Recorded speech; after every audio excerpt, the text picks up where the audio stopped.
تاکہ اپنے دوست کو کال کر سکوں۔ مجھے اس کی فکر ہونے لگی تھی کہ وہ نہ جانے کیوں مجھے کال کر رہا تھا، کیا کہنا چاہتا تھا۔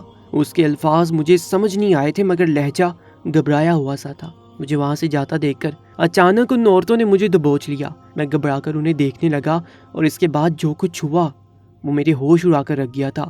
میں پھٹی پھٹی آنکھوں سے ارد گرد دیکھتا ہوش و حواس سے بیگانہ ہو گیا تھا۔ جب میری آنکھ کھلی تو میں ہسپتال کے بیڈ پر پڑا ہوا تھا۔ میرے جسم پر چوٹوں کے نشانات تھے اور مجھے مرہم پٹی کی گئی تھی۔ میں نے سر جھٹک کر سب یاد کرنے کی کوشش کی تو میرا وجود درد سے ساکن ہونے لگا۔ قریب کھڑی نرس نے زیادہ حرکت کرنے سے روک کر احساس دلایا کہ میں بری طرح زخموں سے چور ہوں اور میری حالت اتنی خراب تھی کہ حرکت کرنے سے بھی میں درد سے بے حال ہو گیا تھا۔ میں بے بسی سے سر تکیے پر رکھ گیا۔ تب ذرا ہوش ٹھکانے لگے تو میری سماعتوں میں ارد گرد رونے سسکنے کی آوازیں پہنچی۔ میں نے چونک کر سر اٹھایا تو ہسپتال کے اس وارڈ میں ہلچل مچی ہوئی تھی۔ نرسیں باغ باغ کر زخمی افراد کو مرہم پٹی کر رہی تھی اور ڈاکٹر سب کا معائنہ کرنے میں مصروف تھے۔ یہ سب دیکھ کر میرا دماغ بھی بیدار ہونے لگا۔ مجھے ایک رات پہلے والی سب کاروائی یاد آنے لگی۔ ان عورتوں نے مجھے دبوچ کر روک لیا تھا اور تب اچانک ہی وہ عورتیں اس جگہ پر الگ الگ ہو کر پھیلنے لگی۔ میں حیران سا ایک عورت کے ساتھ کھڑا یہ سب دیکھ رہا تھا۔ ان سب کو الگ ہونے کی کیا ضرورت پیش آئی تھی اور وہ جو بھی کر رہی تھی ان کی مرضی، مگر مجھے کیوں روکا گیا تھا؟ میں اپنے دوست کو کال کرنے کے لیے مچل رہا تھا مگر وہ عورتیں جیسے وہاں اطراف میں پھیل کر اپنی اپنی جگہ پر پہنچی۔ مجھے پکڑ کر کھڑی عورت نے اچانک ایک سرگوشی کی اور ایک چھوٹا سا کاغذ میری جیب میں ڈال کر مجھے چھوڑ دیا۔ میں ٹھٹک کر اس عورت کو دیکھنے لگا مگر اس نے مجھے جانے کا اشارہ دیا۔ میں بازو جھاڑتا اس عورت کی بات سوچتا وہاں سے آگے چل پڑا مگر میں ابھی کچھ دور گیا تھا کہ اچانک ایک ساتھ ہر طرف سے دھماکے سے ہونے لگے۔ میں اس عورت سے زیادہ دور نہیں گیا تھا اس لیے میرے وجود کو بھی اچھا خاصا جھٹکا سا لگا تھا اور میں اچھل کر ایک طرف گر گیا۔ وہاں موجود لوگوں میں کھلبلی مچ گئی تھی۔ کچھ افراد زخمی ہو چکے تھے اور کچھ زخموں کی پرواہ کیے بغیر اپنوں کو سنبھالنے میں چیخ رہے تھے۔ میرے کان ان دھماکوں کی وجہ سے بالکل بند سے ہو گئے تھے۔ کان میں صرف سنسناہٹ سی محسوس ہو رہی تھی اور میں پھٹی پھٹی نگاہوں سے سب کو دیکھتا بے ہوش ہو گیا تھا۔ اب بھی ہسپتال کا ماحول کچھ رات والا ہی تھا۔ پٹیوں میں جکڑے زخمی لوگ درد سے کراہ رہے تھے۔ میں اپنے دوست کو تلاش کرنا چاہتا تھا مگر مجھ میں اتنی طاقت نہیں بچی تھی کہ میں اٹھ سکتا۔ سب زخمی افراد کے لواحقین ان کے ساتھ تھے اور ایک میں اکیلا پڑا ہوا تھا۔ مجھے اپنی تکلیف پر رونا آ رہا تھا۔ مجھے ایسا لگا جیسے اللہ نے مجھے بے دینی کا راستہ اپنا کر بھٹکتے رہنے کی سزا دی ہے۔ میرے گھر والے شاید میرا انتظار کر رہے ہوں مگر وہ نہیں جانتے تھے میں کسی مجلس یا شام غریبہ میں گیا ہوا ہوں، اس لیے یقیناً وہ خبر سن کر بھی مجھے تلاشنے نہیں آئے تھے۔ میں خاموشی سے اپنی جگہ پڑا رہا۔ کچھ دیر بعد میرے گھر والے تو نہیں آئے مگر پولیس والے میرے سر پر پہنچ گئے تھے۔ میں انہیں دیکھ کر چونک گیا۔ ایک پولیس آفیسر نے میرے قریب سٹول کھینچ کر بیٹھتے ہوئے بغور میرا جائزہ لیا اور بولے کہ یہاں زخموں سے چور پڑے تم خود کو غازی سمجھ رہے ہوگے جبکہ تمہاری ساتھی عورتیں شہید ہو چکی ہیں۔ پولیس والے کا طنزیہ جملہ سن کر میں پریشان ہو گیا اور بمشکل لڑکھڑاتے الفاظ میں بولا کہ ان کی بات کا مطلب میں نہیں سمجھ پایا۔ وہ کن ساتھی عورتوں کی بات کر رہے تھے؟ میری نہ سمجھی پر وہ پولیس والے تمسخر سے ہنسنے لگے اور بولے کہ دیکھو اتنا جسمانی اور جانی نقصان کر کے بھی میں کیسے انجان بن رہا ہوں اور معصوم بن رہا ہوں اور جیسے مجھے کچھ خبر نہیں۔ پھر اچانک وہ پولیس آفیسر بولا کہ کل رات تم لوگوں کی وجہ سے سینکڑوں لوگ زخمی ہوئے اور 15 کے قریب افراد جاں بحق ہو چکے ہیں۔ میں اس نقصان پر صدمے میں گر گیا۔ میں واقعی اس بات سے بے خبر تھا۔ میں نے اطراف میں نظر دڑا کر روتے تڑپتے لوگوں کو دیکھا اور دکھ سے آنکھیں میچ لیں۔ میری خاموشی پر وہ پولیس آفیسر مزید بولا کہ اگر بولنے کے قابل ہو تو سچ سچ بتا دو تم کس تنظیم کا حصہ ہو اور تمہیں بھیجنے والا اور یہ کام دینے والا بندہ کون ہے۔ میں نے بے چارگی سے آنکھیں کھول کر اس افسر کو دیکھا۔ میں درد سے بے حال تھا اور میرے لیے بولنا بھی محال ہو رہا تھا۔ اس پر ایسے شک بڑے سوالات مجھے گھبراہٹ میں مبتلا کر رہے تھے۔ میری حالت پر وہ پولیس آفیسر بولا کہ کوئی بات نہیں، ہم کچھ دن انتظار کر لیتے ہیں مگر یاد رکھنا تم پر اب پولیس کی نظر رہے گی۔ اتنے نقصان کے بعد ہم مجرم تک ضرور پہنچیں گے اور تم ہمیں اصل لوگوں تک پہنچاؤ گے کیونکہ تم اسی تنظیم کا حصہ ہو، اور اس بات سے جتنا بھی مکرنے کی کوشش کرو ہم سچ جانتے ہیں وہ لوگ مجھے وارن کر کے بولتے جا رہے تھے اور میں نے تھک کر آنکھیں بند کر لی۔ ان کی باتوں سے مجھے پتہ چلا کہ پولیس والوں کو کسی نے خودکش بم دھماکے کی پہلے ہی اطلاع پہنچا دی تھی۔ وہ اس مجلس میں پہنچ کر تیزی سے مجرم تلاش کرنے کی کوشش کر رہے تھے تاکہ اس خودکش حملے کو روک سکیں۔ اس تلاش کے دوران ان کی نظر مجھ پر پڑی تھی۔ میں جو دلچسپی لیے بغیر خاموشی سے یہاں وہاں گھوم رہا تھا، پولیس والوں کو میرا کردار بھی مشکوک لگنے لگا، مگر اس سے پہلے کہ وہ لوگ مجھ تک پہنچتے مجھے دوست کی کال آ گئی اور میں اٹھ کر ایک طرف ہو گیا۔ میرا دوست بھی یقیناً پولیس کی تلاش سے واقف ہو چکا تھا، اس لیے وہ مجھے وہاں سے چلے جانے کو بول رہا تھا، کیونکہ میں سنی تھا اور شیعوں کی مجلس میں سنی کا ہونا اسی کو مشکوک بنا دیتا ہے۔ اس کے بعد وہ عورتیں مجھے اپنے ساتھ اندر لے گئی تھیں۔ انہیں اندر جانے کے لیے سہارا چاہیے تھا۔ مجھے اسی محفل کا حصہ بنا دیکھ کر انہیں لگا کہ میں شیعہ لڑکا ہوں، اس لیے وہ میرے بہانے اندر پہنچی تھیں، ورنہ یقیناً انہیں روک دیا جاتا۔ اس کے بعد ان عورتوں نے تیزی سے پھیل کر اپنا کام کر لیا تھا۔ اس دھماکے کے بعد جب پولیس نے میری کھوج کی تو میرے بارے میں انہیں میری ذاتی معلومات بھی مل گئی، جن کے مطابق میں ایک سنی گھرانے سے تعلق رکھتا تھا اور پیسوں پر ماتم کرنے چلا آتا تھا۔ پیسوں پر ایک سنی کا ماتم کرنا، اس کا لالچ پولیس پر کھل چکا تھا۔ میرا اس جگہ سے اٹھ کر الگ ہونا، فون پر بات کرنے کے ساتھ عورتوں کو لے کر اندر واپس آنا، یہ ظاہر کرنے لگا کہ میں نے پہلے سارا جائزہ لیا، اور جب لوگ جمع ہو کر ارد گرد سے غافل ہوئے تو اپنی ساتھی عورتوں کو بلا کر خودکش حملہ کروا لیے۔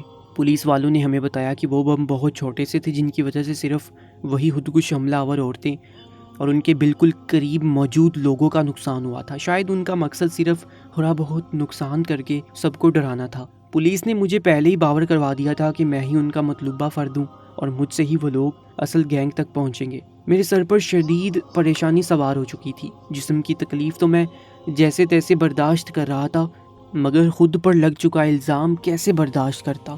اور میں جانتا تھا اس نامعلوم سچ تک پہنچنے کے لیے مجھ پر ہر ممکن تشدد کیا جائے گا۔ وہ عورتیں خود تو مر چکی تھیں، مگر مجھے بہت بڑی مصیبت میں پھنسا گئی تھی۔ مجھے اپنے دوست کی فکر ہونے لگی۔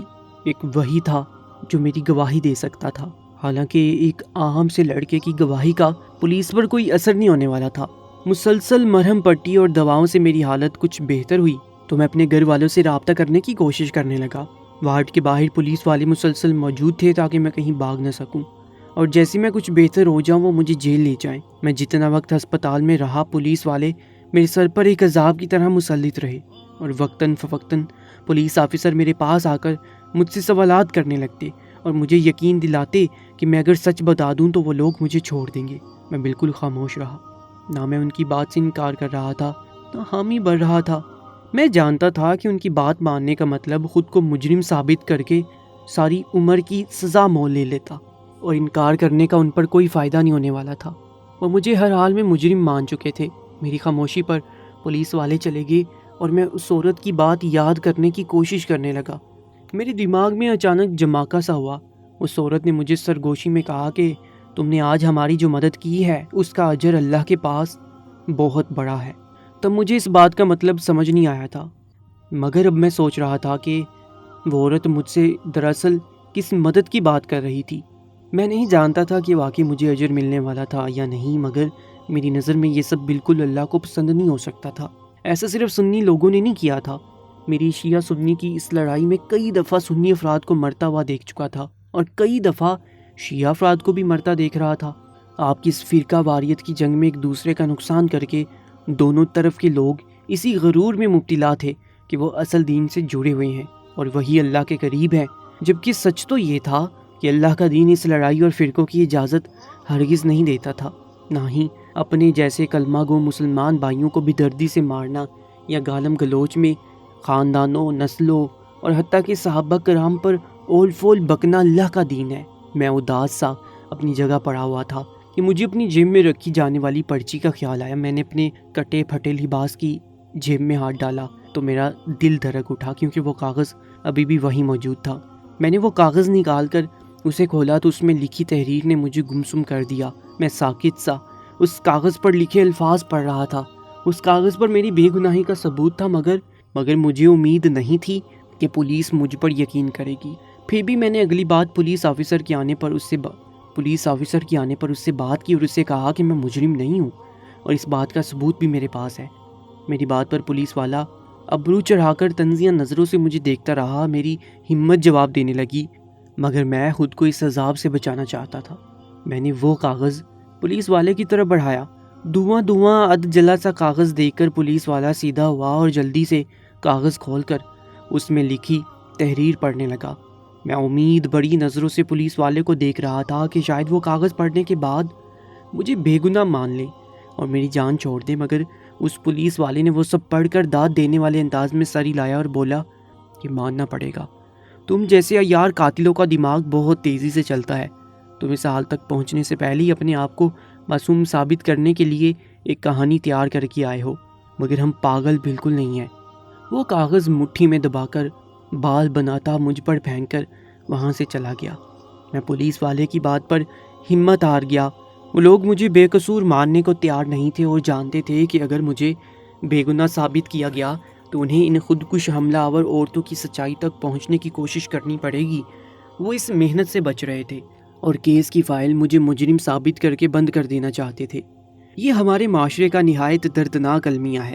ہمارے محافظ، ہماری پولیس میں گنے چنے افراد اپنے پیشے سے ایماندار تھے، ورنہ باقی سب ایسے ہی تھے، لاپرواہ اور بے حس، جو مجھ جیسے بے گناہ لڑکوں کو سزا دے کر اپنی ذمہ داری سے جان چھڑوا لیتے ہیں۔ میں نے کوئی راستہ نہ پا کر خاموشی سے اس وارڈ میں موجود ایک نرس سے التجا کی کہ وہ ایک بار مجھے گھر والوں سے بات کروا دے۔ اس نرس کو مجھ پر ترس آ گیا اور اس نے رازداری سے مجھے اپنا موبائل پکڑا دیا۔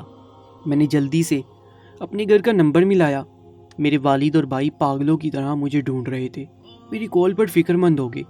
میں نے مختصر الفاظ میں انہیں سب احوال دیا تو وہ مجھے تسلی دینے لگے۔ میں نے پولیس کا ذکر گول کر دیا تھا۔ میں یہ بات ان سے مل کر تفصیل سے سب بتانا چاہتا تھا۔ میری کال کے بعد چند ہی گھنٹوں میں میرے گھر والے ہسپتال پہنچ گئے۔ میری حالت دیکھ کر میرا باپ تڑپ اٹھا۔ میں زخموں سے بڑا بستر پر بے بس پڑا ہوا تھا۔ سرکاری ہسپتال کے بڑے ہوئے وارڈ میں مجھے دیکھ کر میرے بھائیوں نے مجھے اچھے اسپتال لے جانے کا سوچا، مگر میں وہاں سے کہیں نہیں جا سکتا تھا۔ میں نے اپنے باپ بھائیوں کو سارا حال دے دیا اور انہیں بتایا کہ پولیس والے مجھے ٹھیک ہونے تک کہیں نہیں جانے دیں گے اور ٹھیک ہونے پر وہ مجھے جیل لے جانے والے تھے۔ میری بات سن کر میرا باپ مجھے ڈانٹنے لگا کہ میں مجالس میں کیا کرنے جاتا رہا ہوں۔ میں اس جگہ موجود تھا جو میرے لیے نہیں تھی، اس لیے وہ لوگ بغیر محنت کیے سیدھا مجھ پر الزام لگا کر بری ہو گئے تھے۔ میں شرمندہ سا ان کی بات سن رہا تھا۔ اب مجھے احساس ہو رہا تھا کہ میں غلط کرتا رہا ہوں۔ وہ سب شیعہ افراد جن کا نقصان ہوا تھا وہ بھڑکے ہوئے تھے، اور جب انہیں میرے بارے میں پتہ چلا کہ میں سنی ہوں تو وہ بھی مجھے ہی مجرم مان رہے تھے۔ ساری بات اسی فرق کی تھی جو مسلمانوں نے اپنے درمیان پیدا کر دیا تھا۔ وہ سب اسی فرق کی وجہ سے میرے بارے میں کچھ جاننے کی کوشش ہی نہیں کر رہے تھے۔ میں کچھ سنبھلا تو پولیس مجھے جیل لے گئی۔ میں نے اپنے باپ کو وہ کاغذ پکڑا دیا تھا۔ اس کاغذ میں اس عورت نے اس دھماکے کی وجہ بتا دی تھی۔ اس نے جو کچھ لکھا تھا اس کے مطابق مجھے یہی اندازہ ہوا کہ وہ 10 عورتیں آپس میں رشتہ دار تھیں، ان میں 2-3 بہنیں اور ان بہنوں کی جوان بیٹیاں تھیں۔ وہ ایک مذہبی گھرانے سے تعلق رکھتی تھیں۔ ان کے گھر کے مرد درس دیتے تھے اور دینی تعلیم دیتے تھے۔ کچھ عرصہ پہلے شیعہ افراد کی مجالس میں صحابہ کرام پر بولے جانے والے کچھ الٹے سیدھے الفاظ کی وجہ سے کچھ سنی افراد بھڑک اٹھے تھے اور انہوں نے مل کر شیعوں کے خلاف ایک مہم تیار کی۔ وہ ہر جگہ شیعوں کو برا بھلا کہتے اور انہیں کافر ماننے لگے، یہاں تک کہ انہوں نے جذباتی ہو کر یہ بھی کہہ دیا کہ شیعہ فرد کا قتل کرنا بھی جائز ہے۔ ان کی ایسی باتوں نے شیعہ افراد کو بھڑکا دیا تھا۔ انہوں نے غصے سے ان سنی افراد کو پکڑ کر ان کا قتل کر دیا۔ ان کے شہید ہونے پر ان لوگوں کی عورتیں لاوارث ہو گئیں۔ ان کے دلوں میں شیعوں کے لیے نفرت کی آگ بڑھ گئی تھی۔ اب نہ جانے کون غلط تھا کون ٹھیک، مگر دونوں طرف ایک دوسرے کو مار کر سکون حاصل کیا جا رہا تھا۔ وہ عورتیں بھی خود کو شہید کرنے کا سوچ کر اس مجلس میں آ گئی تھیں۔ اس عورت نے مختصر الفاظ میں مجھے اپنی روداد لکھ کر معذرت کی تھی اور کہا تھا کہ میں اسے معاف کر دوں۔ اس تحریر سے اندازہ ہو رہا تھا کہ وہ پہلے سے منصوبہ بنا کر آئی تھی کہ کسی شیعہ کی مدد سے اندر داخل ہوں گی۔ وہ نہیں جانتی تھی کہ انہوں نے ایک سنی لڑکے کو پھنسا دیا تھا، مگر یہ اس عورت کا احسان تھا کہ وہ مجھے سچائی بتا گئی، اور وہی سچائی میرے حق میں بہتر ثابت ہوئی تھی۔ میں نہیں جانتا تھا وہ اللہ کے قریب مجرم ہے یا بے گناہ، مگر میرے دل سے اس کے لیے دعا نکل رہی تھی۔ میں جیل پہنچ چکا تھا۔ پیچھے میرے والد نے بہترین وکیل چن لیا۔ اس وکیل نے کچھ ہی عرصہ پہلے شہید ہونے والے مذہبی افراد کی معلومات نکال کر ان کے گھروں تک رسائی حاصل کی اور ثبوت اکٹھے کر کے ایک فائل تیار کر لی۔ وہ عورتیں کسی تنظیم کا حصہ نہیں تھیں، وہ ایک عام گھرانے سے تعلق رکھتی تھیں۔ ثبوتوں کی ایک فائل اکٹھی کر کے وہ لوگ عدالت پہنچے تو میرا دوست بھی ساتھ تھا۔ وہ بہت زخمی تھا مگر دوستی کی خاطر وہاں آ گیا۔ وہ مجھے بچپن سے بہت اچھے سے جانتا تھا۔ وہ جانتا تھا میں خالی ہاتھ وہاں پہنچا تھا، میرے پاس کوئی بم نہیں تھا۔ عدالت میں میرے حق میں ثبوت پیش کیے گئے اور ان حملہ آور عورتوں کی تفصیل دی گئی تو تب جا کر میں بے گناہ ثابت ہوا۔ عدالت نے مجھے باعزت بری کر دیا تھا۔ میں گھر آ گیا مگر مجھے اچھا سبق مل چکا تھا کہ میں آئندہ کم سے کم اپنے اللہ کے ساتھ ایماندار رہوں، چاہے میں کوئی فرقہ نہ اپناؤں، مگر مجھے اللہ کو اپنانا چاہیے تھا۔ میرے واقعے کے بعد میرے گھر والوں کا بھی دل ایسا برا ہوا کہ میرے بھائیوں نے اپنا چلتا ہوا کاروبار ختم کر دیا اور لوہے کا سامان بنانے کی دکان کھول لی۔ میں اب بھی اپنے دوست سے ملتا ہوں، ہمارے درمیان فرقوں کا کوئی فرق حائل نہیں ہوتا تھا، مگر میں اب بہت محتاط ہو چکا ہوں اور میری ان سب بھائیوں سے درخواست ہے، جو چاہے شیعہ ہیں یا سنی، اس جگہ پر کبھی مت جائیں جو آپ کے لیے نہیں ہے، ورنہ کبھی کبھی اس بات کی بہت بڑی قیمت چکانی پڑتی ہے۔ ہم امید کرتے ہیں کہ آج کی اس ویڈیو سے آپ نے کچھ نہ کچھ ضرور سیکھا ہوگا۔ اس ویڈیو کے بارے میں کامنٹ سیکشن میں اپنی قیمتی رائے سے ہمیں ضرور آگاہ کیجیے گا۔ اپنا بہت زیادہ خیال رکھا کریں۔ اللہ تعالیٰ ہمیں راہ مستقیم پر چلنے کی توفیق عطا فرمائے۔ آمین بھی ضرور لکھیے گا۔